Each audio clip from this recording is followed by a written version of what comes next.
etika dalam berorganisasi. Organisasi dalam Islam adalah struktur yang terorganisir dari individu atau sekelompok orang dengan tujuan mencapai kesejahteraan sesuai prinsip-prinsip syariat. Dalam konteks ini, setiap anggota diharapkan berkontribusi positif dengan tolong-menolong, kejujuran, dan transparansi sebagai nilai inti. Menciptakan lingkungan harmonis yang mengutamakan keadilan dan kesejahteraan bersama. Organisasi Islam tidak hanya mengajar kesuksesan materi, tetapi juga memperhatikan aspek moral dan spiritual, menciptakan dampak positif dalam masyarakat. Memiliki niat dan tujuan yang mulia.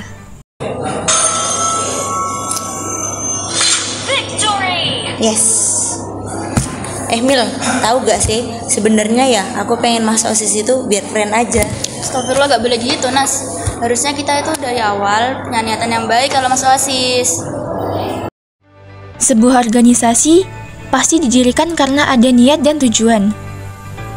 Niat dan tujuan didirikan organisasi ini sangat menentukan langkah-langkah yang akan dilakukan dalam organisasi. Meskipun nantinya keberlangsungan organisasi akan bergantung pada etos individu dan kelompok dalam organisasi. Jikalau niat dan tujuannya mulia, maka dibentuknya organisasi akan lebih bermanfaat sesuai dengan niat dan tujuannya. Seseorang dalam organisasi haruslah memiliki sikap amanah dalam mengemban tugas.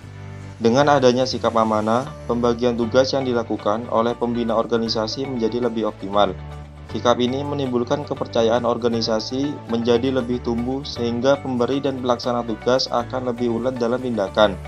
Jika sikap amanah tidak dilakukan di dalam organisasi, maka berbagai penyelewengan akan terjadi sehingga timbul keraguan untuk mempercayakan sebuah tugas dalam organisasi. Nanti tolong bilang ke anak lainnya suruh bersihin ruang OSIS. Soalnya saya ada rapatan lagi. Oke, siap. Dari mana? Dari luar. Ada apa? Enggak kok, nggak ada apa. Video tersebut merupakan salah satu contoh sikap tidak amanah dalam berorganisasi. Mengapa? Karena seharusnya Nana menyampaikan amanah yang diberi Dina, yaitu membersihkan ruang OSIS, namun Nana tidak menyampaikan kepada anggota yang lain. Berkomunikasi dengan baik. Untuk menjalankan organisasi yang baik, hubungan antar individu dan kelompok dalam organisasi pun juga harus baik. Hubungan baik dapat ditumbuhkan dan dijaga dengan komunikasi yang baik.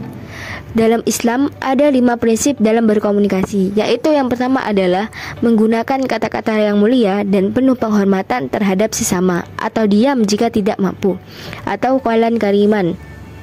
Yang kedua, perkataan dilakukan dengan lemah lembut meskipun dengan lawan atau rival, atau qalan layyinan. Yang ketiga, isi perkataan berupa sesuatu yang benar dan jujur, atau qalan sadidan. Yang keempat, pantas diucapkan sesuai dengan situasi dan kondisi, atau qalan balighon. Dan yang terakhir adalah perkataan yang keluar mudah dimengerti oleh pendengar, atau qalan ma'rufan masyuran.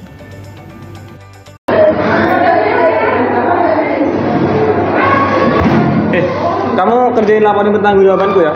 Loh, kok aku, Mas? Loh, kan kamu anak baru di sini. Ya, Mas. Langsung saya kerjakan nanti. Enggak perlu. Kamu nggak boleh kayak gitu, Faris. Loh, kan aku senior di sini, terserah aku lah. Mentang-mentang kamu senior, kamu nggak bisa kayak gitu. Terserah aku lah. Nggak bisa. Lagian aku juga ketua di sini. Dalam video tersebut bukan merupakan contoh berkomunikasi dengan baik. Mengapa? Karena dalam video tersebut Faris menyuruh Raihan menggunakan nada tinggi dan kurang sopan dalam menyampaikannya. Dalam organisasi, pembagian tugas merupakan suatu unsur signifikan untuk mencapai tujuan dalam organisasi. Prinsip tolong-menolong dalam berorganisasi sesuai dengan nilai-nilai Islam mengajarkan kerjasama dalam mencapai tujuan yang halal serta bermanfaat bagi umat dan masyarakat. Dede, nggak apa-apa. Sini tak bantu. Ya, Kak. Karena itu, sikap tolong-menolong merupakan sikap yang wajib dilakukan dalam organisasi. Allah SWT berfirman, "Wa ta'awanu 'alal birri wat taqwa wa la ta'awanu 'alal itsmi wal 'udwan. Wattaqullaha innallaha syadidul 'iqab." Dan tolong-menolonglah kamu dalam kebaikan dan takwa, dan jangan tolong-menolong dalam berbuat dosa dan pelanggaran. Dan bertakwalah kamu kepada Allah, sesungguhnya Allah amat berat siksanya. Quran Surat Al-Ma'idah ayat 2. Etika dalam berprofesi. Pengertian etika profesi. Profesi berbeda dengan profesional. Profesi adalah suatu yang mengandalkan keterampilan atau keahlian khusus, dilaksanakan sebagai pekerjaan paruh waktu, dilaksanakan sebagai sumber nafkah hidup, dan dilaksanakan dengan keterlibatan pribadi yang mendalam. Sedangkan profesional adalah orang yang tahu akan keahlian ataupun keterampilannya dan bangga akan pekerjaan tersebut. Secara umum, profesi ada beberapa ciri, yaitu yang pertama, adanya pengetahuan khusus. Yang kedua, adanya kaidah dan standar moral yang sangat tinggi. Yang ketiga, mengabdi pada kepentingan masyarakat.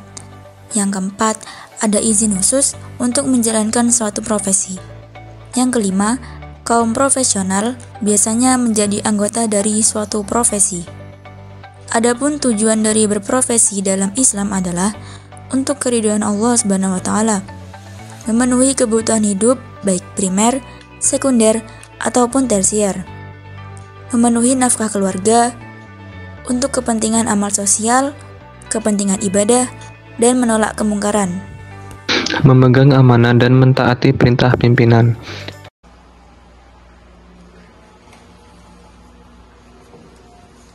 Ya, ada apa Bu memanggil saya?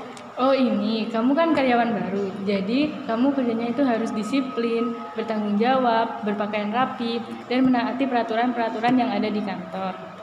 Baik.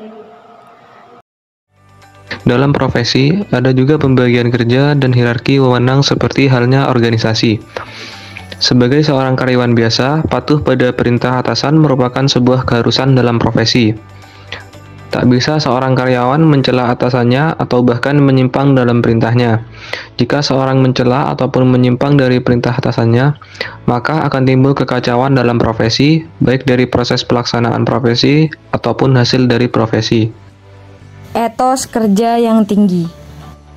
Etos kerja adalah doktrin tentang kerja yang diyakini oleh seseorang atau sekelompok orang sebagai hal yang baik dan benar dan mewujud nyata secara khas dalam perilaku kerja mereka. Apabila seseorang memiliki etos kerja yang tinggi, maka pelaksanaan kerja akan menjadi lebih maksimal. Selain itu, etos kerja ini menjadi alasan kuat mengapa seseorang melakukan pekerjaan. Ada beberapa indikasi-indikasi orang atau kelompok memiliki etos kerja tinggi menurut Gunnar Myrdal, yaitu yang pertama ialah efisien, yang kedua ialah rajin, yang ketiga ialah teratur, yang keempat ialah disiplin dan tepat waktu, dan yang kelima ialah energik atau penuh semangat.